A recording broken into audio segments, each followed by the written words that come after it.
Have you met Stephen Fry, or did your publisher? Yeah. Have really? Yeah. Oh, wow. I went backstage because I'd been set up to meet him. He was giving a performance at the Opera House.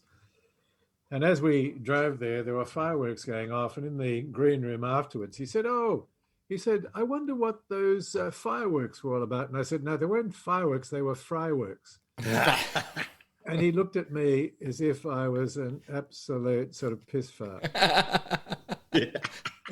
So we changed the conversation.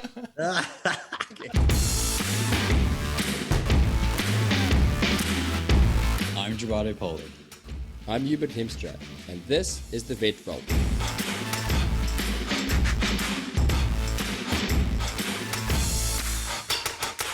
Before we jump into this episode, just a word of thanks to our friends at HESCA Australia for supporting this very important series of episodes on mental health, resilience, and burnout prevention.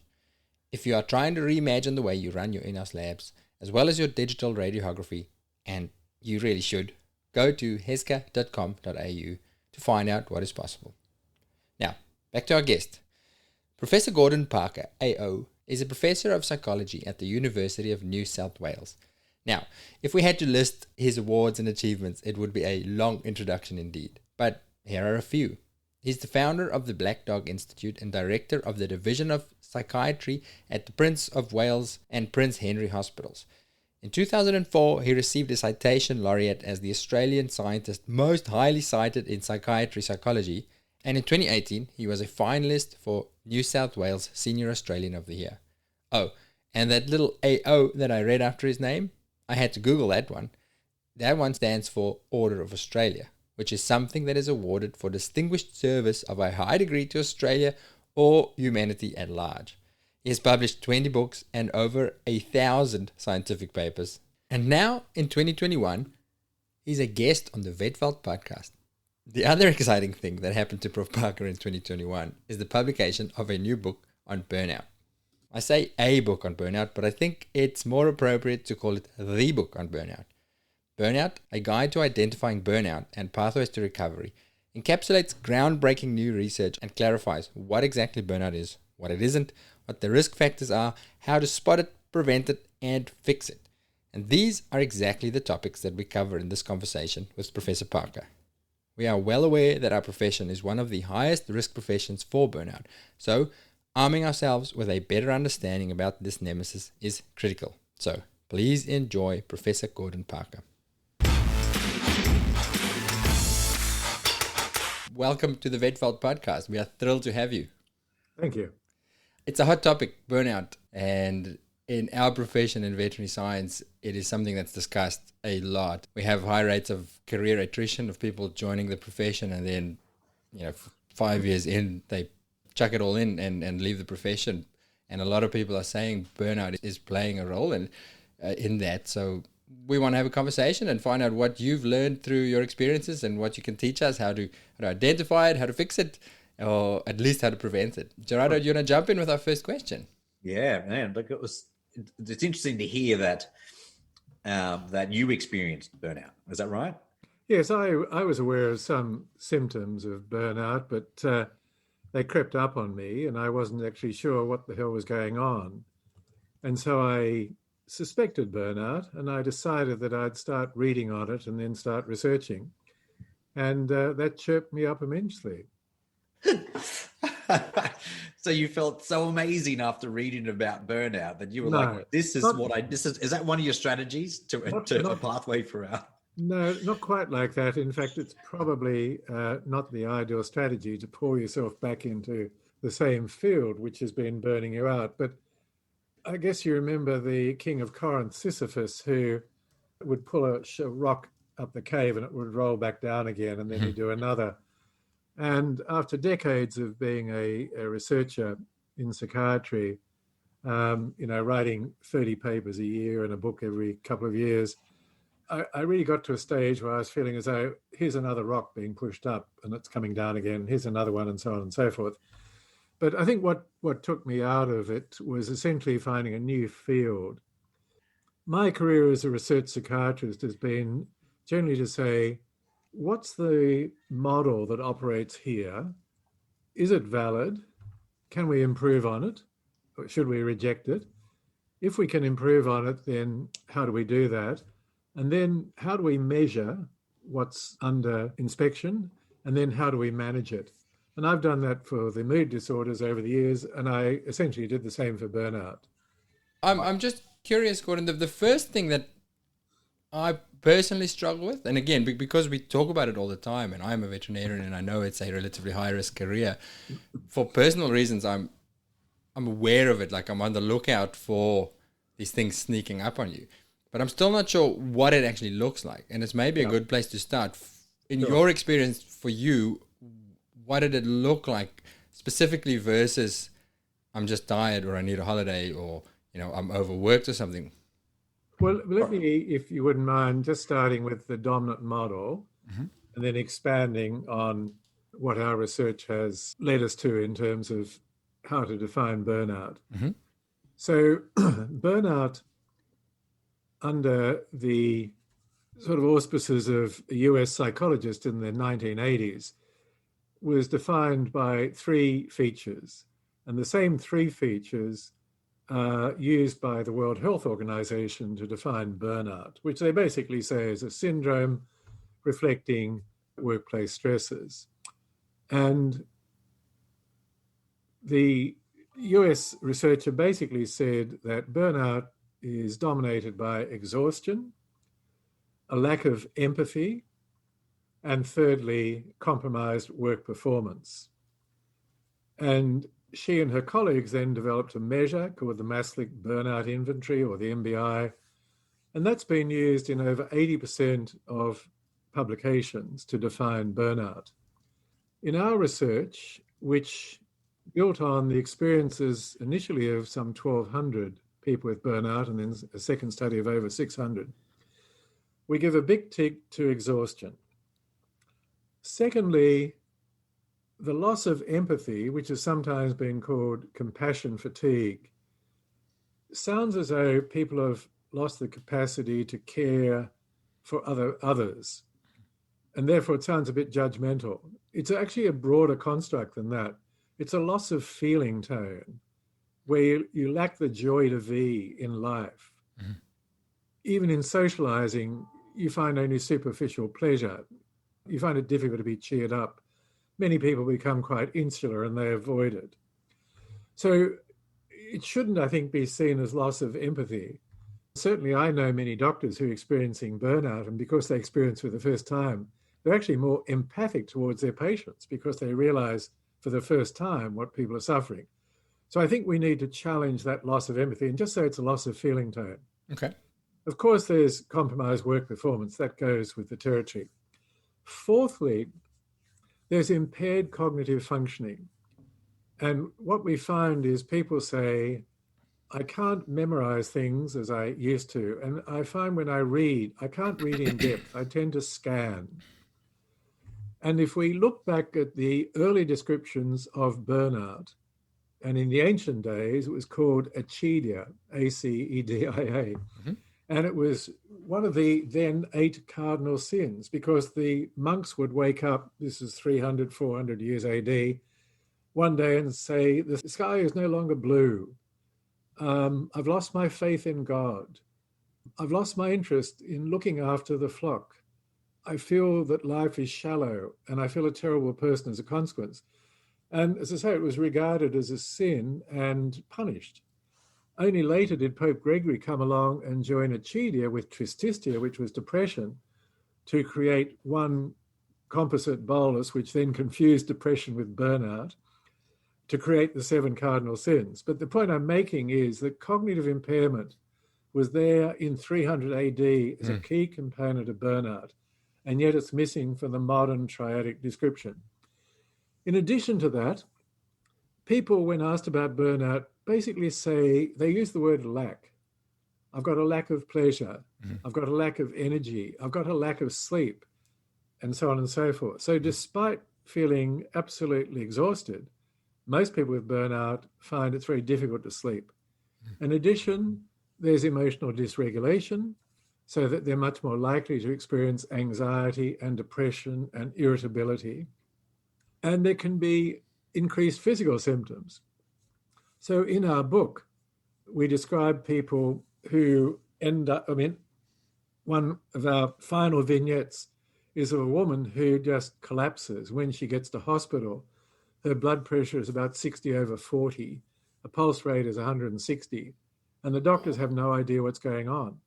Arianna Huffington, of Huffington Post, when she went down with burnout, she just fell to the floor, hitting her head against the table. Some people with burnout become incontinent. So there's lots of physical symptoms. There's a lot of things going on in the brain.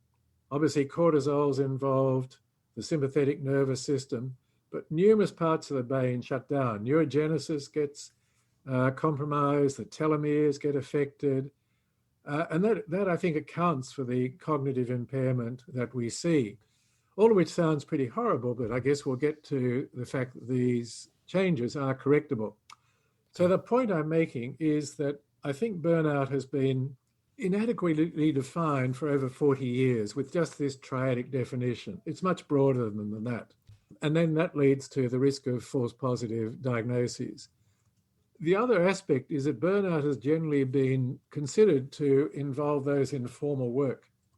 And what we've found is that burnout is just as likely, and it has the same phenotypic picture in those who are caregiving and caregiving in extremis. So at one stage, I saw a woman who had 2 intellectually challenged children. They screamed for 22 hours a day from the moment of birth. The husband had left her. She was just exhausted. She had burnout.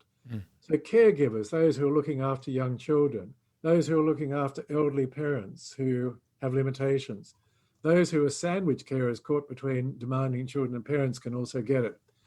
The other aspect to our definitional model, which we obviously take people through in the book, is that there is a predisposing personality style.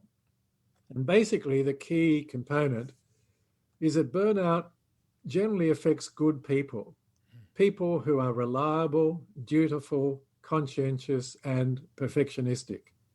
And it sort of makes sense. I used to say, we don't treat perfectionists, we employ them because they're such good employees. They work hard and long. Yeah. But because they're so dutiful and because they're often so caring, they are much more likely to get burnout, which is why somebody at golf the other day said to me, now, Gordon, I understand why psychopaths never get burnout. So if you are in a career that requires you to be caring and requires you to be reliable, dutiful, if not perfectionistic, then you are at high risk. And I think that goes a long way to explain why doctors, teachers, vets, the clergy are so distinctly overrepresented. I mean, we look at the figures for doctors, 30% are having burnout at any one time, 60% over their lifetime. Rates are probably even higher for the clergy. Wow. That's really because of the empathy and the care, the compassion and the connection and the need for unrelentless caring. Yeah. As a clergyman, you have to be prepared to be called out any time of the day or the night, and always be supportive and caring and dutiful and reliable.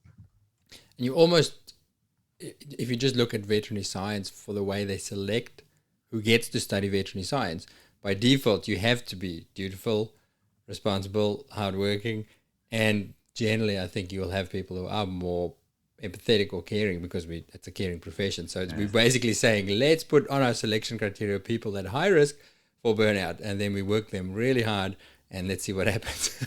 Yeah. Well, I think there are 2 ways of getting there. I think there are some careers that demand it of you. I think the law is a good example. I mean, you have to be perfectionistic to be successful.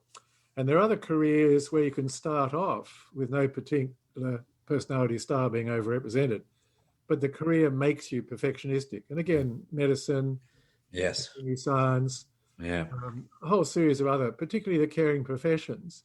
If you are going to be successful in the profession, if you are going to do a good job, if you are going to avoid litigation, if you're going to avoid errors of omission and commission, you have to be reliable. So the career can make you more and more perfectionistic. And then there can be some nuances. So for instance, for doctors, the biggest nominated cause in the last 10 years has been the electronic medical record. And as a doctor and having been exposed to the EMR, I can tell you it would drive you bonkers. And I'm sure you've got similar pressures in vet science coming from technology, in addition to some of the nuances, such as looking after owners of an animal where it has to be euthanized, and being a carer as a vet and being involved in having to put an animal down. That's a huge stressful event.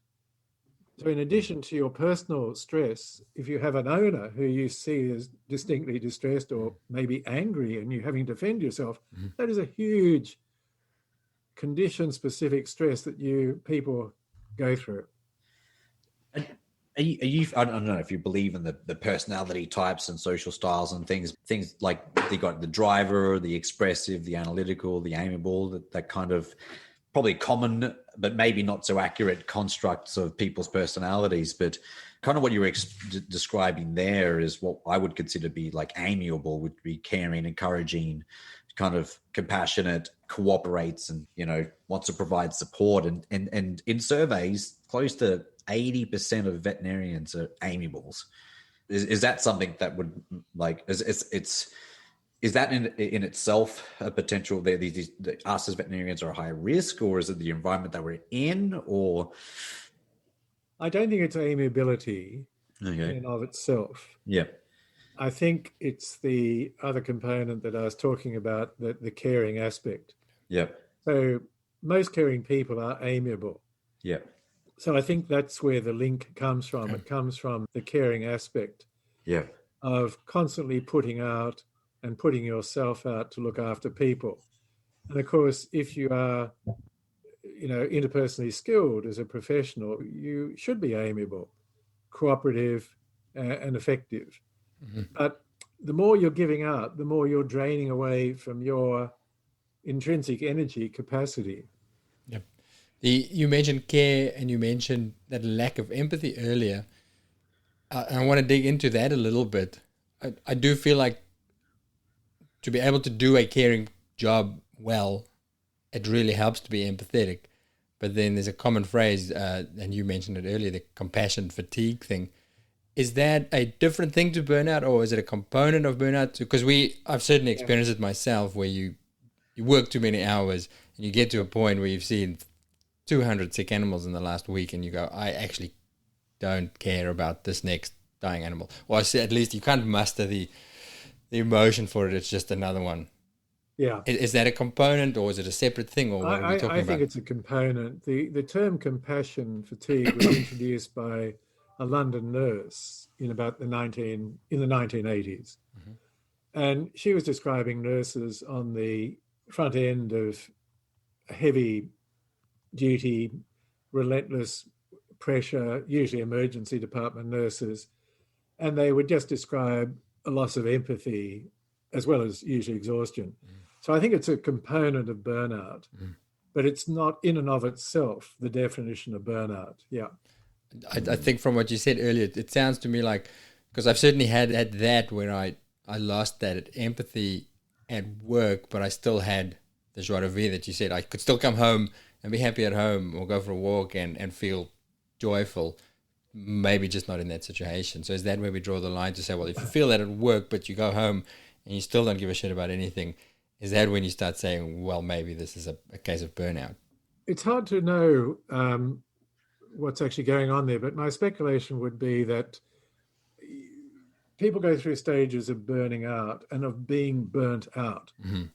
It's a bit like Hooke's law of elasticity, that, you know, stretch something within its elastic limits and it will come back. Stretch it beyond its elastic limits and it just won't bounce back. So if you've had a really heavy day, but you can go home and you can unwind and you're going to have your 1 to 6 glasses of wine and, you know, whatever, then your burning out process across the day may well be attenuated. But if you, and this is what I see more commonly, if you're a lawyer who spent 12 to 15 hours a day in the office doing their 6-minute billable hours, you know, and then they go home and they start working on their brief for the next day to 2 or 3 in the morning, and they don't have the downtime, then I think you're driving the burnout risk much, much higher. I mean, what we know is from folklore talking to people with burnout, what do you find helpful? And they say talking to others, having a holiday, exercise, and de-stressing strategies like mindfulness, meditation, yoga. So your description of coming home and relaxing, I think, is automatically decreasing the burnout diathesis. Okay. I'd really like that picture of the elastic band. That's a really good way to think about it, Gerardo. Sorry, interrupting. Yeah, Hooke's law. I put it in the book, but one of the editors didn't like it. They thought it was far too technical, but I actually think it fits quite nicely. I think it does. I like it. Because I think the point I wish to make, if people are burning out, then in fact there are a whole series of strategies to reverse that process. If they are burnt out, often then they really have to rework their whole life, often changing their job. So the difference, I think, comes through to actually management as well. Okay. So you got a question that I would be interested to know if this is a real thing. So my experience over the last 10, 12 years in the profession is that things come through and then things just disappear. It's like 5 to 6 years ago, compassion fatigue was the thing. And then all of a sudden it just disappeared. And then all of a sudden now it's burnout. And it's like, profession's burning out. And then, I don't know, 2 years time, is it going to disappear? So my feeling is, and I don't know if this is real, is that there's these like catch conditions that people go, I tick 3 of the 10 boxes. I have that. Now I am this person that has compassion fatigue. I'm this person that's burning out. Like, is that a thing, or is and what percent of people who think they have burnout actually have burnout? Yeah. I think that's a very reasonable, cynical position, Gerardo, to hold. I mean, we've seen that in medicine, haven't we, with repetitive strain injury, an epidemic of it, and then it moved on. There is a real risk of overdiagnosing burnout by healthcare professionals and by individuals themselves.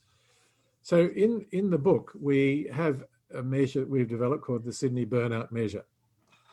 And it has high sensitivity. So if you have burnout, you will get a decent score. But its specificity isn't that impressive. And we would hold that the same operates for all other burnout measures, but most people don't admit to that. So for instance, if you turn a high score, you might have primary depression, you might have primary anxiety, you might have anemia, you might be on anti-cancer drugs that are causing fatigue, etc. So what we attempt to do in the book, which is sort of coming back to the question, is to say, consider the symptoms that we have described, and then we take people through a clinical reasoning approach of considering other issues, whether they're psychological or physical, because they can create false positives.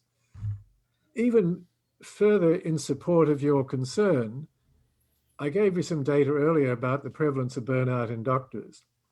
But if you look at the actual data, and there was a big meta-analysis looking at the prevalence rate of burnout in doctors, the prevalence rate in differing studies range from 0.5% to 85%. Well, the reason largely, again, comes down to the measure used, the MBI, because it has 3 scales, but has no cutoff scores, has no rules how you join the scales together. And so therefore, you can set the cutoffs very low, and then so many false positives will come into the story. But despite those measurement errors that are replete in the literature, I don't share your concern or cynicism that burnout is just a passing 21st century affectation. We know that burnout isn't limited to Western societies. If you go to any third world country, you'll see it. In Asia, every Asian region has a category of death by overwork, where people die from heart attacks and strokes as a consequence of burnout. It's been around a long period of time. It's just that it's been poorly diagnosed, poorly appreciated. And other things have been put up to explain it. So chronic fatigue syndrome probably captured many with burnout, depression captures many people, etc. But all the evidence suggests that burnout rate is increasing, the prevalence is increasing, has been so for at least 20, if not 30 years, and largely reflecting the 24/7 model where we're constantly on call and having to be available. So I share some of your concerns, but I believe that it is a true phenomenon and that the rates are genuinely increasing. And they're actually increasing more in women than in men, which goes with the well-being literature.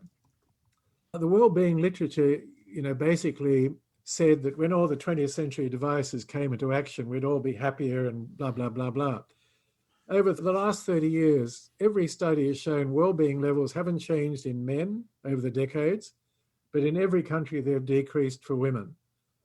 And so well-being has gone down, and that, I think, is the other side of burnout. That's fascinating. I'm interested why. Why is there any theory on why that is the case? Well, in the old days, women stayed at home and their husbands went off to work, and their job was to run the house and look after the kids.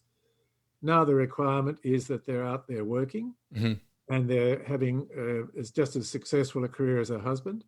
They're also expected to come home and be a partner to their husband, and they're also expected to look after the children.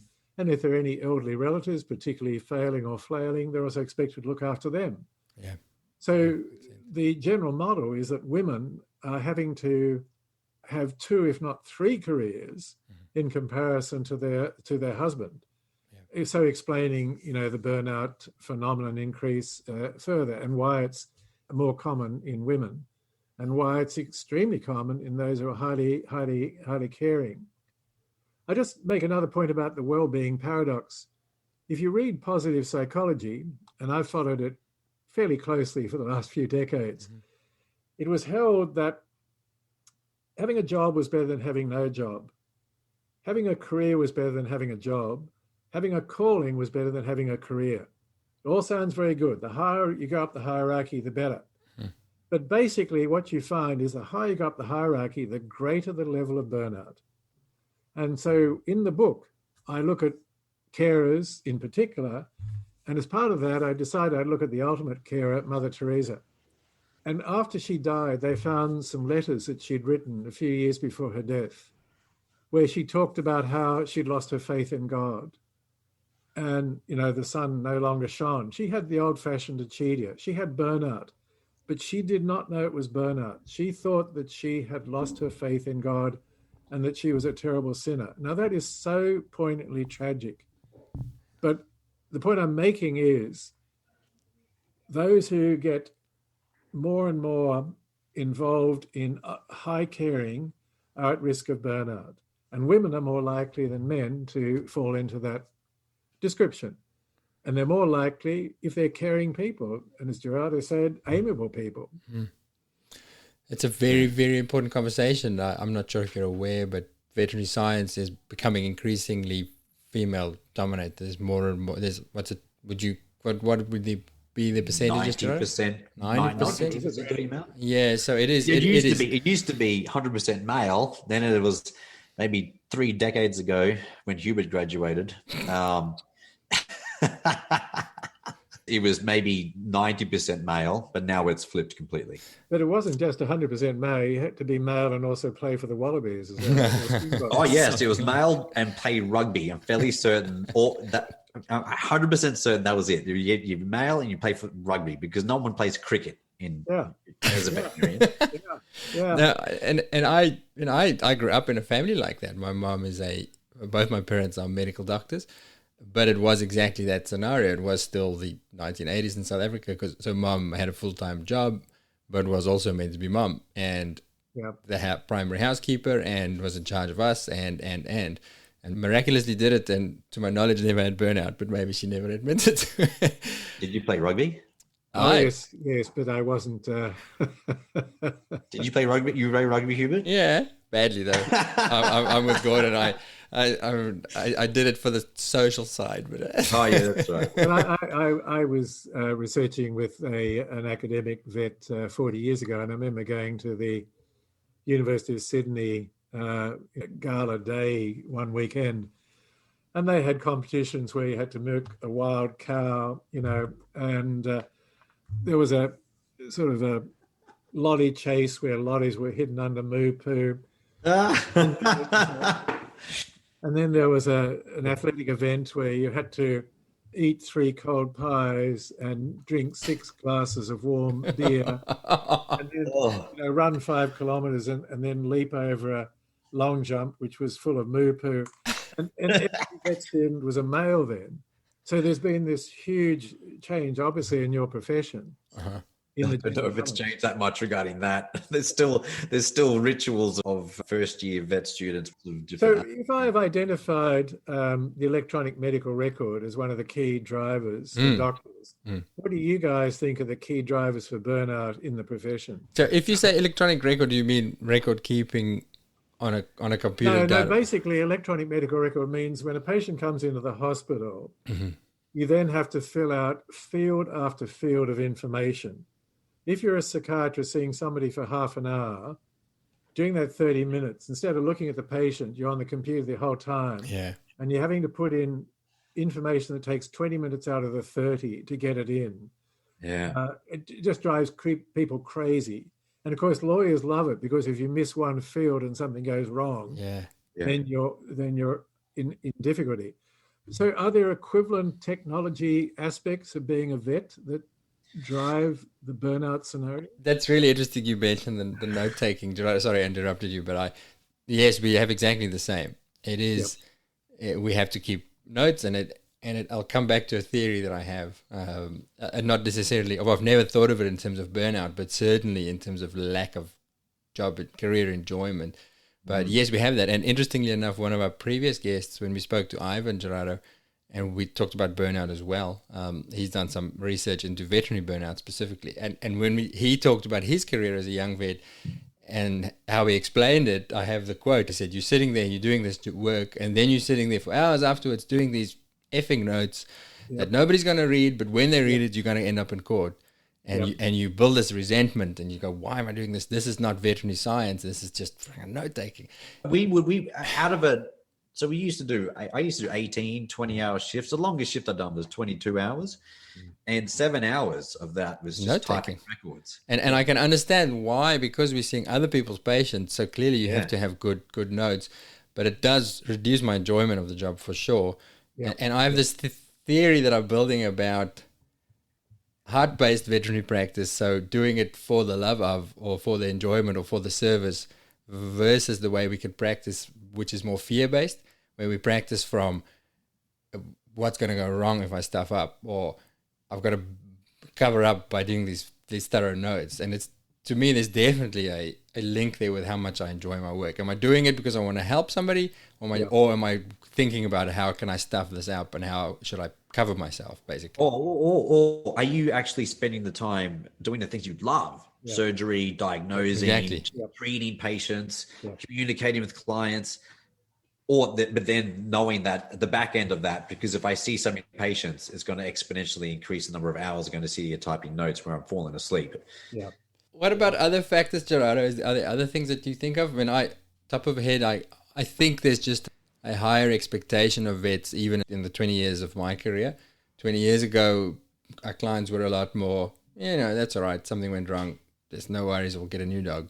Versus now there is an expectation of, it's a family member, you're treating it, and they are much quicker to get on your case if it's not done perfectly. We feel that way. The nature we work in, because we work in emergency. Maybe. Emergency, like they're stressed, they want their pets fixed, they come to you, our fees are higher, and they want resolution. It's finally gotten to the point where they want something fixed, right?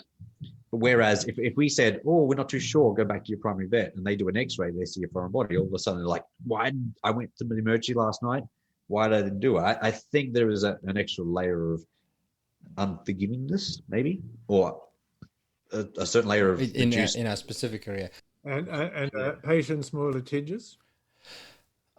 Whether they are or whether we think they are, Gordon, I'm not sure. I certainly have not experienced a lot of it in my career, but certainly I think the fear of it is more. Certainly we talk about it more. The fear is more, and in emergency, it's not uncommon. Like our complaint rates are higher than referring vets. And but I've worked in GP as well, G, and I wouldn't say it's vastly different. At least the fear of it is I don't perceive it as massively different to my GP is. One other thing, sorry, you go. No, I was just going to say, Gordon, Hubert and I will take this offline. We'll fight about it. Another factor, if you're asking what's changed, I think the advent of social media, and we all have our Facebook pages and our web pages, and that is another big driver of fear. Because the clients use that again. They use that as a weapon, and even if they don't say it, there's this fear of, what are they going to do? They're going to badmouth me on social media. They're going to take me down. And I think that adds a lot of stress to the job. I would say there's probably some vets who have suicided over that component of it. So, is it fear from social media, or is social media in and of itself putting incredible demands on you? You know, that an owner can sort of get you on the phone at any time and want an immediate answer, and other aspects. I mean, certainly that's what we're finding in most of the professions where burnout rates are increasing. It's the 24/7 presence. Not officially. We're not officially on there, but I do think, again, when you go on there socially, then there's a lot of comparison again. I mean, Gerardo's got a very popular social media account, and he probably stresses people out because he puts all the good stuff on there and makes us feel inferior. No, Gordon, I think it's more the threat of. They don't really access us and expect us to be available on there, but it's more that, hey, look, if you don't fix this, if you don't give them money back, I'm going to go on social media. Right. So it's the use of social media to the detriment of either you or the business. Well, that's then you get the interaction with personality style that I was talking about being overrepresented in the successful professional, to be perfectionistic. And the problem with being perfectionistic is often you just see binary options. So I either go left or right, or either this situation is going to work out, it's going to be a disaster. So I've certainly seen doctors who've had completely false accusations about their surgery or whatever, just go overnight into a suicidal mood. And I've actually seen suicides as a consequence, where they've taken this binary view on the world and not been able to recognize that there's always a third option or a fifth or a sixth or whatever. So I think, again, personality style is probably part of the equation. Gordon, there's a question I really wanted to ask for a little while now. And it's something you said that the Sydney, because I did a burnout scale. I'm fairly certain it was the MBI one, the Masley Burnout Index. And I'm really super keen to see the burnout scale measure that because it seems a bit more comprehensive or a bit more encompassing. Like us as veterinarians, we're all over the whole sensitivity specificity thing. So in my mind, sensitivity is that if you have burnout, it will pick up that you have burnout. But the sensitivity is not so low. So it could be something that is similar to burnout, but not burnout. What are the common things that are like not burnout? Differential diagnoses. Yeah. What's your differentials for this? I'll just respond to the first part of your question, first of all. So our measure has got 34 items. There are 3 appendices at the back of the book. The first one is a template of workplace stresses. So that allows people to go through and see what may be the particular nuances that they're facing. And they can be long hours, they can be a toxic boss, they can be conflict with values, blah, blah, blah, blah. Then there's the 34-item measure of burnout. And then thirdly, there's a measure of perfectionism. To the second part of your question, the most common and false positive diagnosis would be somebody with a depressive condition as against burnout. After that would come anxiety. And after that, there may be a whole tail of differing psychological conditions. But again, as I mentioned earlier, any number of physical conditions could account for it. For instance, on a related topic, chronic fatigue syndrome was said to be very high in China, but so is hookworm-induced anemia in China, which would make you meet all the criteria for chronic fatigue syndrome, but it wouldn't be the true post-viral CFS. Yeah. And that's one of the problems. So again, in the book, we invite the reader into a clinical reasoning approach. The problem with, say, going to see your doctor is that most doctors have never had, as part of their education, any training on burnout, how to diagnose it, how to manage it. Okay. I certainly never, in my years as a medical student, as a trainee in psychiatry, the decades I've been as a psychiatrist, never, ever had a lecture on burnout. Wow. So in a sense, we're all a bit in the dark. People with burnout are in the dark. They don't know whether they've got it or they have something else. Yeah. They go to a health practitioner. The health practitioner knows a bit about burnout, may know something about depression and so on. So we try to encourage the reader into a process of clinical reasoning where they can take what you can get from a general practitioner, but also employ their own nous to determine whether it's likely. Mm. Okay. So when you explained the quiz, Gordon, it sounds super comprehensive. Does it take 3 days to fill out? Well, if you're burnt out, it might. If you're really burnt out, you probably won't get to the end. That's how you diagnoose it. I'm sorry. I can't do the fucking questionnaire. I'm so used to quizzes which are like 10 questions. Yes or no. No, it would take anybody about 1 to 2 minutes. Okay. Oh, shit. Okay. Far out. Okay. That's a pretty quick quiz. I'm just thinking, if you're a practice owner and one of your employees comes to you and says, listen, I think I have burnout, how would it go down if you said, are you sure you don't have hookworm? Have you checked that you don't have I feel terrible for the listeners who actually, but I love it. It's like, I love the whole thing of comparison about the clinical science of burnout and hookworm. Chronic fatigue. Okay, so where do we go? Let's talk about. Should we go prevention or treatment? Yeah.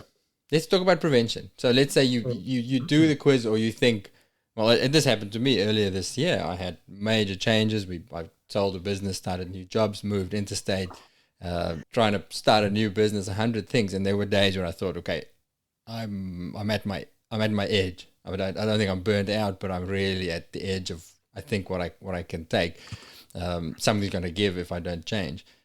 What can you change? What do you do? What are the practical steps to go? We are in this career that puts us at risk. We know that.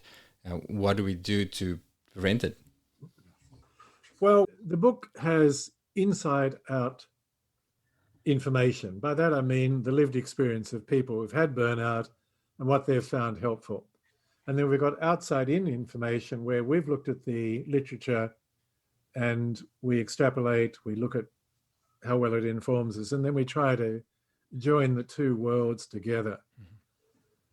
If you're wanting to prevent burnout, then the issues would obviously be, what are the scenarios that are putting me in a burnout risk? Mm-hmm. And they obviously have to do something about work, whether it's formal work or work at home. Mm-hmm.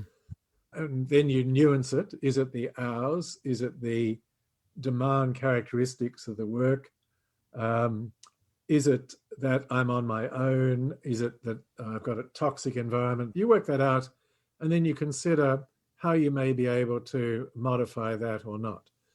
Secondly, you need de-stressing strategies, and they are talking to people, exercise, yoga, mindfulness, meditation, as I said before.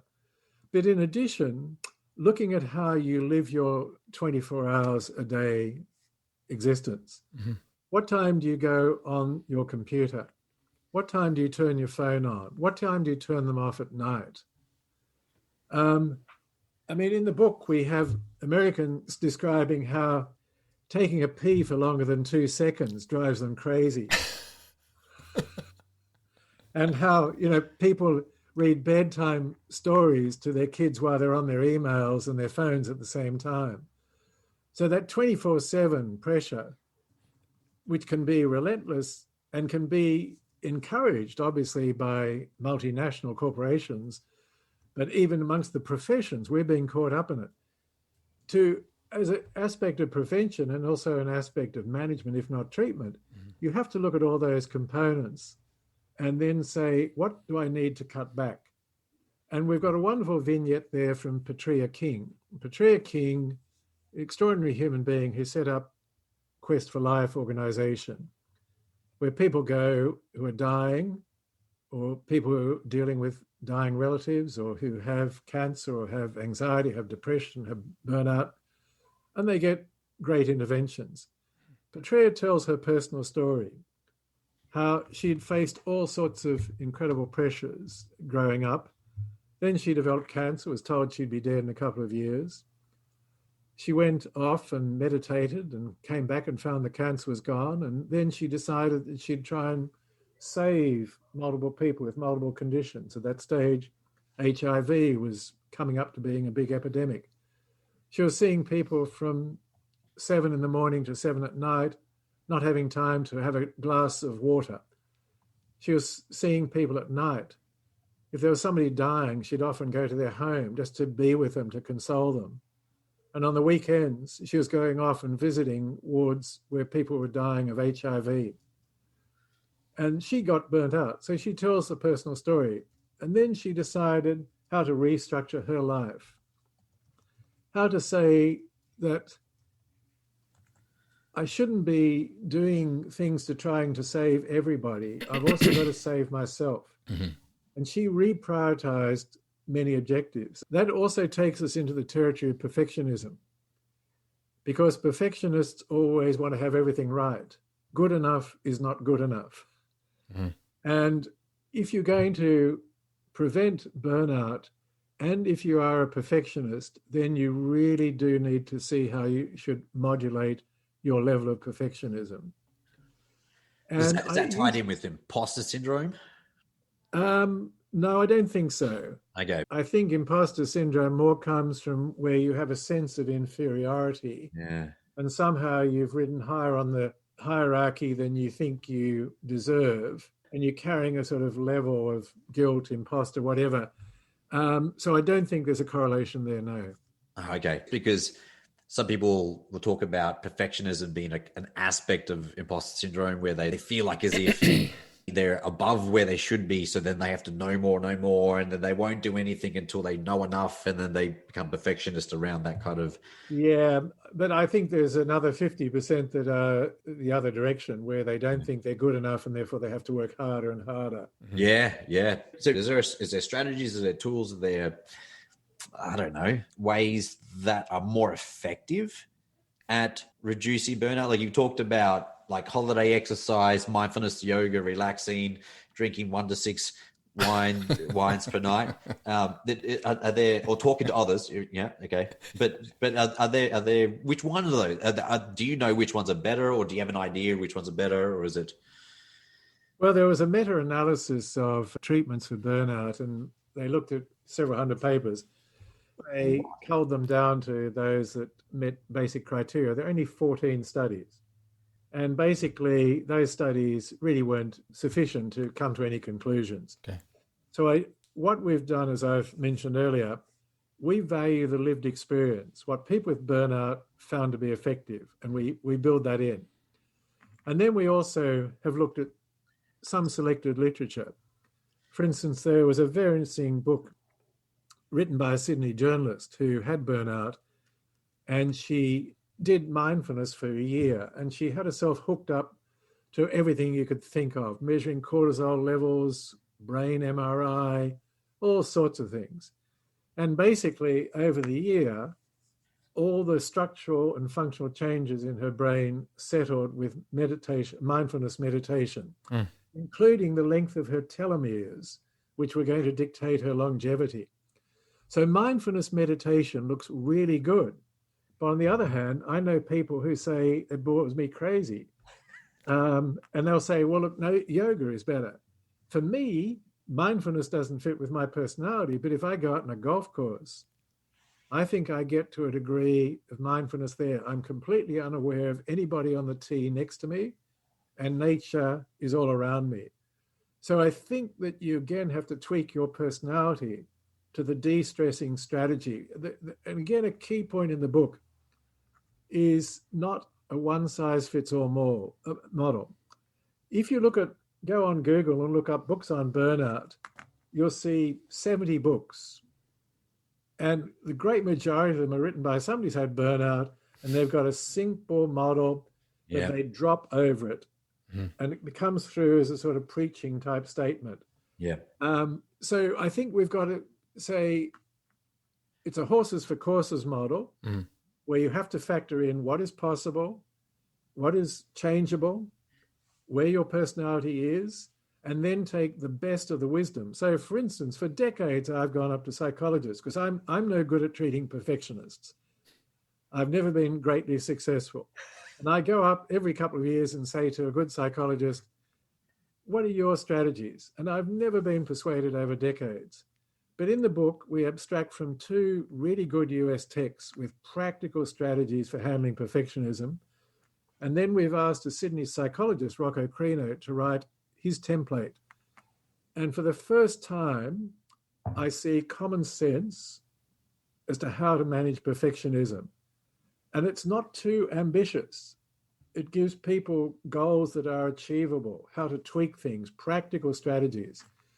So, as I say, I think the key thing is to reject a one-size-fits-all model and more accept that it's horses for courses.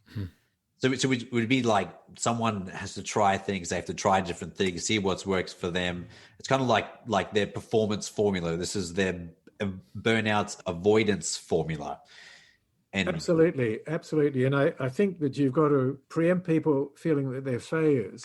So if you're a proselytizer for meditation and you say to a patient or anybody, you must meditate, and they find it doesn't work for them or they can't do it, they're going to feel like a failure.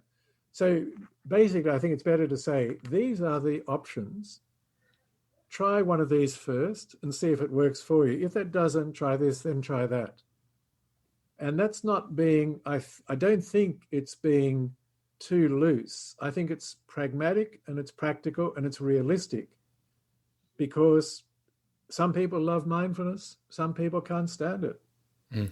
Yeah. I can't stand Hubert, but he seems to think that I should be part of his relaxation and burnout strategy. Gordon, how are you for time? I'm fine. You're okay to carry on. I'd like to go. So these are great for prevention, and it sounds like for treatment as well. What about when we get to fulminant burnout? In my head, I look at once something's burnt, it's burnt. You're not getting it back. Let's say somebody's listening and they are burnt out, or you have a colleague or a friend or an employee who's burnt out. What are the practical steps? What's step one? Do I go speak to somebody? Do I have to quit my job, or can I work around it? How do you handle it? What would be your strategy? Well, let's start with the first part of your sentence, that you sort of see it as at times irreversible. If your fire is going out, then you give it a bit more oxygen, a bit more fuel, and it will come up again. If it's gone out, you put a match under it and start it up again. So I guess by that I'm trying to say is I think that there are differing strategies for when you're burning out and also for when you are actually burnt out. Yeah. Just there are for those 2 fire scenarios. Okay. For those, and I should also make another comment. When I started all this research, I was more pessimistic about helping people with burnout than our studies have revealed. Most people with burnout can recover from it. Okay.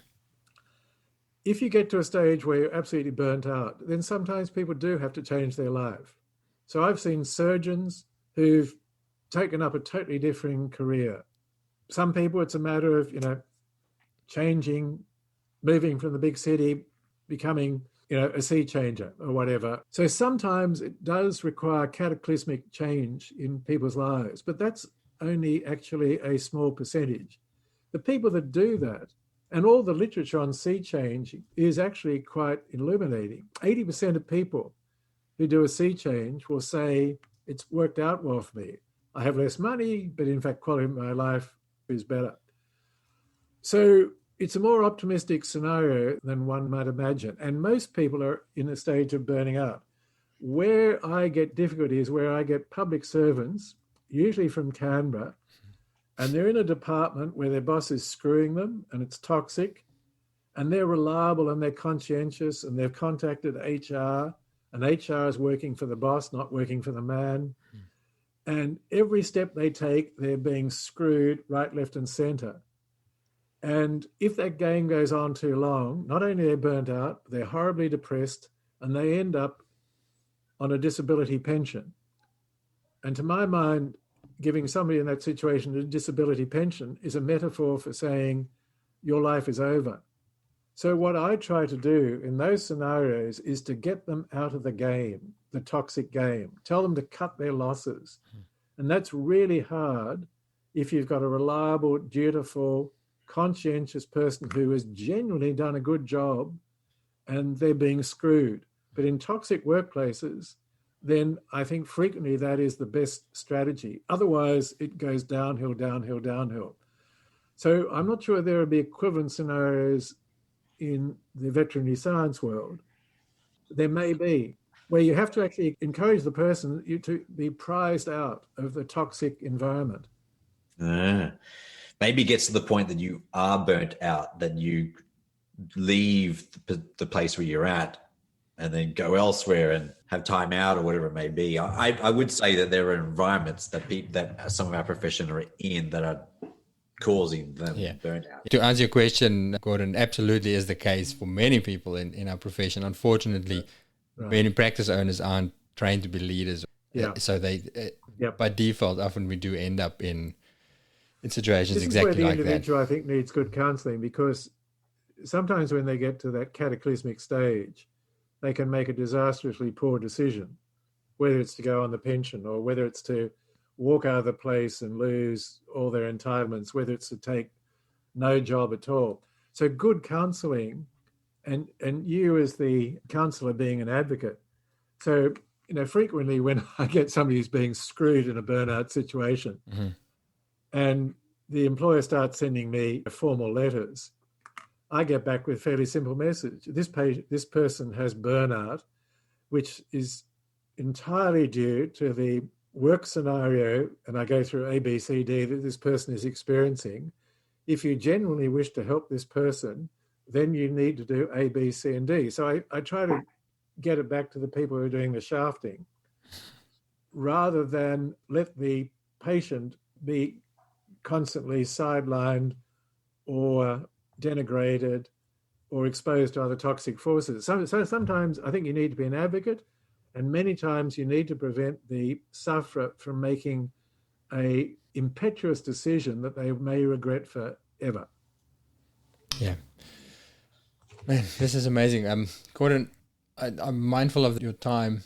It sounds like your book is going to be something that possibly we all have to read. Definitely owners and managers of veterinary clinics need to read it. Is there anything that we've missed for this conversation that you think is important to mention, to pique an interest, or a final message to get out there to our listeners? I think we've covered everything very well, but just another practical aspect from the book is that we have a series of resources at the back of the book, and it has apps for just about every contingency that you think would be relevant for burnout.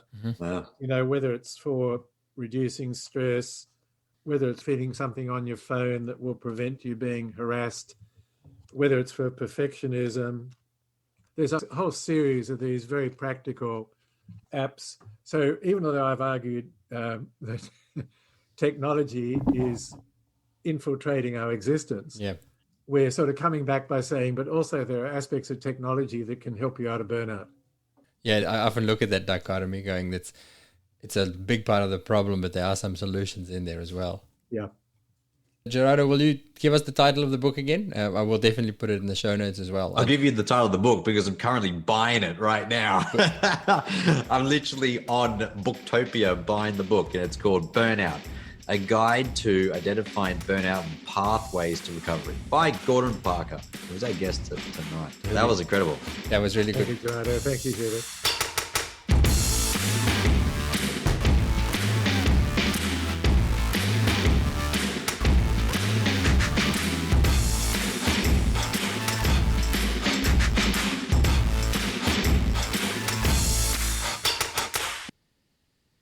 Our goal here at the Vet Vault is to have conversations, like the one you've just listened to, that will give you inspiration and fresh ideas on how to create a thriving and happy career and life as a vet.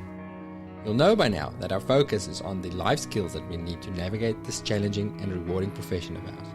But there's something that I've realized over the last few years of exploring ways to increase enjoyment of the job. And that is that the vets who are confident in their skills and knowledge are, as a whole, more satisfied with their careers. Which makes sense. When you feel rusty or uncertain in your knowledge, it's very easy for those imposter feelings to sneak in. I don't know enough. Am I good enough? Conversely, we know that feelings of growth and mastery are some of the greatest predictors of a happy career, which is why we created the Vet Vault Clinical Podcasts. 3 highly practical episodes every week. Conversations, not lectures, with world-class specialists.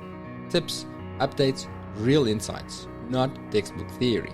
Short enough to listen to on your drive to work, but with enough content to ensure that you'll be a little bit better at your job than you were before you listened. Join us on our journey to better by trying out our free 2-week trial at vvn.supercast.tech.